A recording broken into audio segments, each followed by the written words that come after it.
태백은 교수님 모시겠습니다.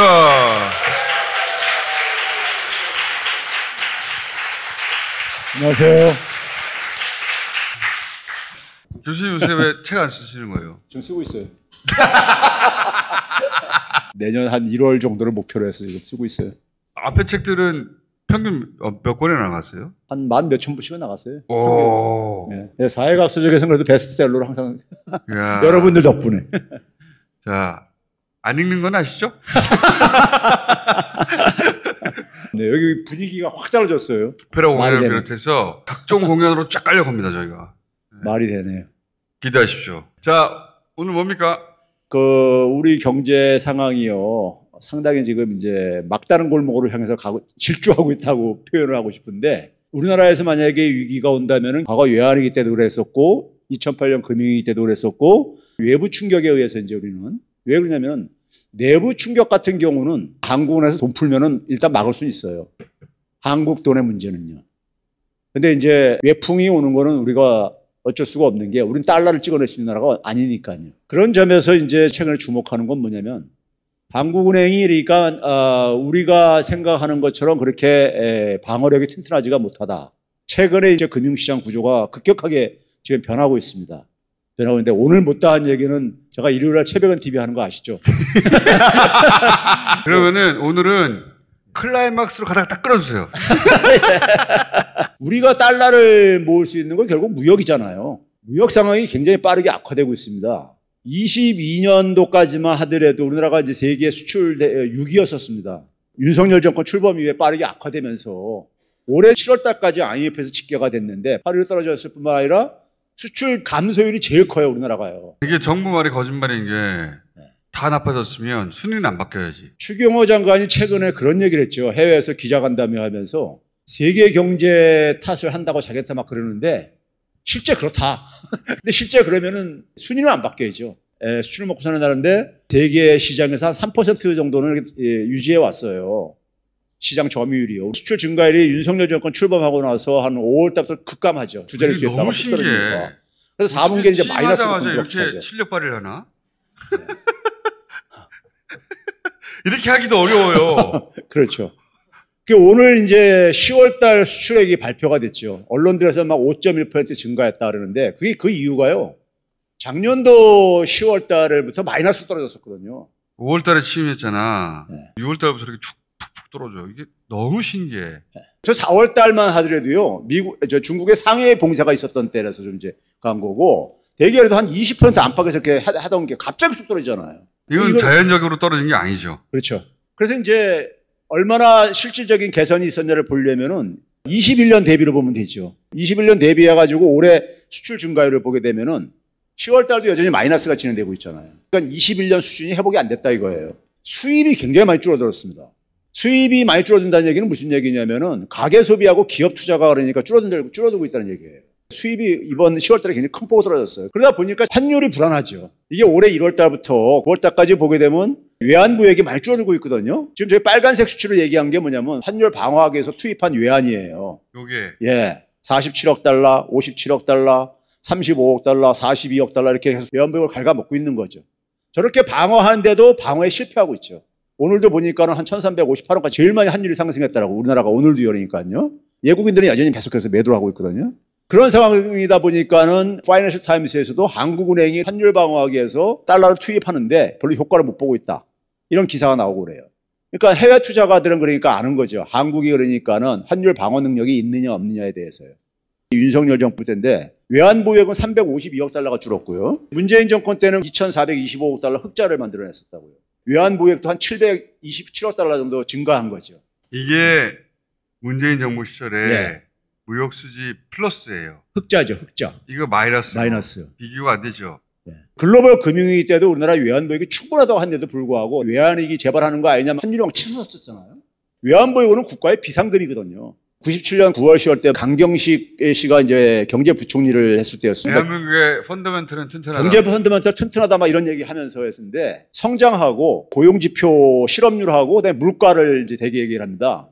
근데 외환위기 터지기 바로 직전 3분기하고 올해 3분기를 딱 보게 되면요. 성장률 당시엔 6.8%였었어요. 근데 지금 3분기에는 1.0%도 안 되고요.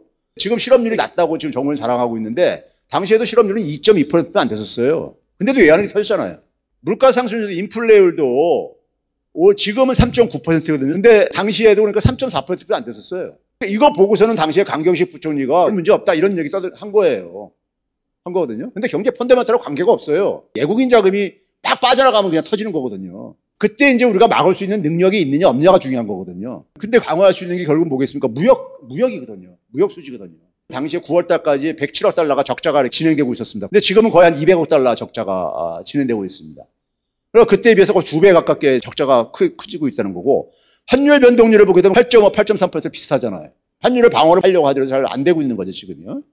외환보유액 감소는 그때보다 훨씬 더 크다 이거죠. 고용 실업률이니 뭐 물가 상승률이니 성장률 이건 별 의미가 없다 이거예요. 마지막 보루처가 한국은행의 외환보유액이잖아요. 여기서부터 어려워요.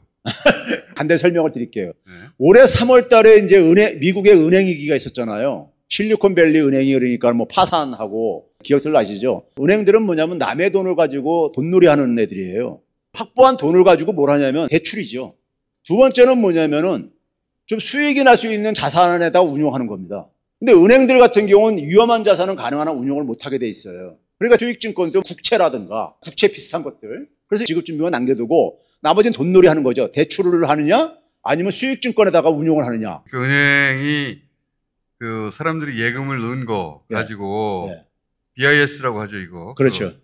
요 정도는 현금을 확보해 놓고 네. 나머지는 대출 네. 혹은 수익증권에 투자해서 장사를 하는 건데 네. 여기까지 이해했어요. 예. 두 가지 형태죠. 고객한테 받은 예금 형태가 있고, 그건 이제 돌려줘야 되는 돈이니까 부채잖아요. 두 번째는 뭐냐면 차입을 할 수 있죠. 은행도 채권을 발행해가지고. 그렇죠. 그런데 이제 올 3월 달에 은행이 왜 터졌냐? 갑자기 인출이 일어난 거예요. 뱅크런. 예. 예금을 빼겠다고 하는 사태가 일어난 거예요. 평상시보다 많이 예금이 인출되다 보니까는 지급준비금이 아주 안 될 게 부족할 게 아니에요.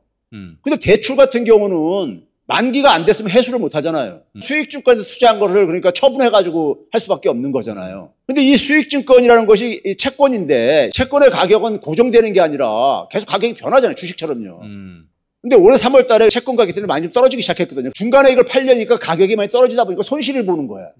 그러니까 자기들이 가지고 있는 자산하고 돌려줄 부채하고 같았었는데 자산이 손실 보다 보니까는 부채를 다 커버를 못하게 되는 거죠. 그러다 보니까는 투자가들이 은행주 막 던졌던 거죠. 그러니까 은행 주가가 막 폭락하고 그러면서 갚아야 할 돈보다 가지고 있는 돈이 적으니까 네. 불안하니까 투자자는 던지고 그렇죠. 은행은 갚을 돈이 없다고 하니까 사람들 달려와서 인출하려고 하고 또 고객들은 더 불안하니까 더 돈 빼려고 하고 이런 악순환고리가 만들어지면서 파산했는데 당시에 이걸 어떻게 수습했냐면은 연준이 니네가 보유하고 있는 채권을 니네가 매입했을 때 가격으로 담보로 잡고선 돈을 빌려주겠다. 연준은 달러를 찍어낼 수 있는 곳이니까 그렇게 해서 수습을 했던 거예요. 연준이 보장해 준다는 거네 한마디로. 그렇죠. 네.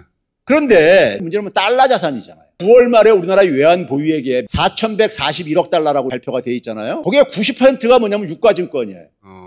채권이라고요. 근데 이 유가증권은 대부분 국채라든가 아니면 회사채라든가 심지어 주식에다가도 운용을 하고 그다음에 MBS 같은 거에다가 운용을 하고 그래요. MBS라는 게 주택담보대출금 가지고 만든 채권인데 문제는 최근에 미 국채 가격 폭락하는 얘기를 많이 들었잖아요. 미 국채 가격이 엄청 폭락을 했어요. 지금 미 국채가 어느 정도 폭락했냐면요. 팬데믹 이후에 돈을 엄청 뿌렸잖아요. 뿌린 돈들이 채권이나 주식으로 막 들어간 거예요. 그래서 채권 가격이 많이 올라갔어. 그때 대비해가지고 지금 미 국채 가격이 4조 2천억 달러나 하락했어요. 4조 2천억 달러면 우리나라 경제 규모의 2.5배가 넘는 겁니다. 굉장히 큰 돈이에요. 한국은행이 많이 보유하고 있는 채권 중에 하나가 미국채예요. 아까 3월 달에 미국 은행들이 자기가 보유하고 있는 자산의 가치 손실로 인해 가지고 지불 못하는 사태가 벌어지고 그랬다 그랬잖아요. 네? 똑같은 구조라 이거예요, 지금요. 한국은행이 보유하고 있는 자산, 채권들의 가치들이 미 국채 가치가 하락한다는 얘기는 다른 채권들도 다 같이 하락할 수밖에 없어요. 한국은행이 가지고 있는 외환 보유고가 4천억 달러나 된다. 네. 그러니 위험하지 않다라고 말해왔는데 교수님은 그중에 90%가 유가증권인데 네. 그중에 상당 부분이 미 국채 같은 건데 폭락을 했기 때문에 우리 외환 보유고도 사실은 이 숫자보다 훨씬 더 떨어져 있다. 그런 말씀이네요? 네. 이번의 사태는 2008년 금융위기하고 차이가 뭐냐면 가장 안전한 자산에서 손실이 대규모로 발생한 거예요. 과거의 이기하고 다르다는 게 바로 이제 그거를 제가 아까 참고로 제가 방금 참지 못하고 하품을 하였습니다. 끝까지 참으려고 그랬거든요. 자, 그러니까 지금 우리가 알고 있는 외환보유액 수치가 이건 저만 그런 게 아니에요, 지금 교수님. 중간에 돈이 필요해가지고 처분을 하게 되면은 손실이 생길 수가 있는 거라 이거예요. 그렇지. 외환 방어를 위해서 중간에 팔게 되면 손실을 크게 볼 것이고 외환 보유고는 더 또 줄어들 것이다. 그렇죠. 그래서 지금 외환 보유고가 위험하다고 생각하시는 거 아니에요? 지금? 손실이 실현되는 거니까. 작년부터 계속 했던 얘기가 헤지펀드 같은 것들이 예전에 영국 은행 공격했듯이 우리를 공격할 수 있지 않을까? 그런 걱정을 작년부터 했잖아요. 저 넘겨보세요. 하품 그만하시고. 장기채만을 보게 되면 45%나 손실이 지금 나고 있다 이거예요. 그다음에 한국은행이 보유하고 있는 채권 중에 MBS가 있다 했잖아요. MBS 같은 경우도 19%나 하락을 했어. 현금으로 쓸 수 있는 것은 예치금 정도예요. 그게 부족하게 되면 결국 유가주권 처분해야 되는 거잖아요. 그러면 손실이 실현된다 이거죠. 근데 지금 일본의 엔화가 지금 이제 150엔을 돌파했습니다. 완전히 그러니까요. 장기 금리가 빠르게 올라가고 있습니다. 몇 달 전에 나오셨을 때 일본이 140에서 막을 것이다. 145엔이 되게 되면 잃어버린 30년으로 화폐 가치도 돌아가는 거다. 넘어가면 안 된다고 그랬는데 넘어가 버렸네요. 네, 넘어가 버렸죠. 일본은 금리를 올릴 수 없는 나라예요. 금리 올린다는 얘기는 국채 가격, 채권 가격이 막 폭락한다는 얘기고 일본의 재정 이자 부담이 폭증을 하고 손실이 대규모로 생겨요. 그러니까 금리를 올릴 수 없는 나라예요. 근데 이거 억지로 막고 있다 보니까 엔화 가치가 떨어지는 거예요. 대신 그러니까요. 돈 찍어가지고 이거를 그러니까 억지로 금리를 막고 있다 보니까 올라가는 거를요. 구체적인 내용은 최백원 TV에서 들어주실 건데 어떤 거냐면 이겁니다. 일본은 무역 수지는 벌써 오래전부터 적자가 진행되는 나라입니다. 근데 뭘로 막고 있냐면은 일본이 해외 투자를 해가지고 벌어들는 돈이 꽤 많아요. 근데 이제 이게 금리 올라가는 걸 통제를 못했을 경우에는 엔화 가치가 갑자기 급등할 수가 있어요.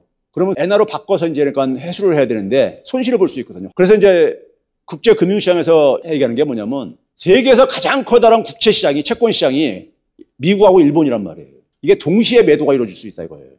서로 악순환고리를 일어나면서 제가 작년부터 제가 미국채 폭락을 제가 예견했던 사람인데 그 단계로 가게 되면 미 국채 가격하고 일본 국채가 같이 폭락하는 사태가 벌어질 수 있다 이거예요. 그 상황이 되게 되면 대한민국은 방어 못합니다.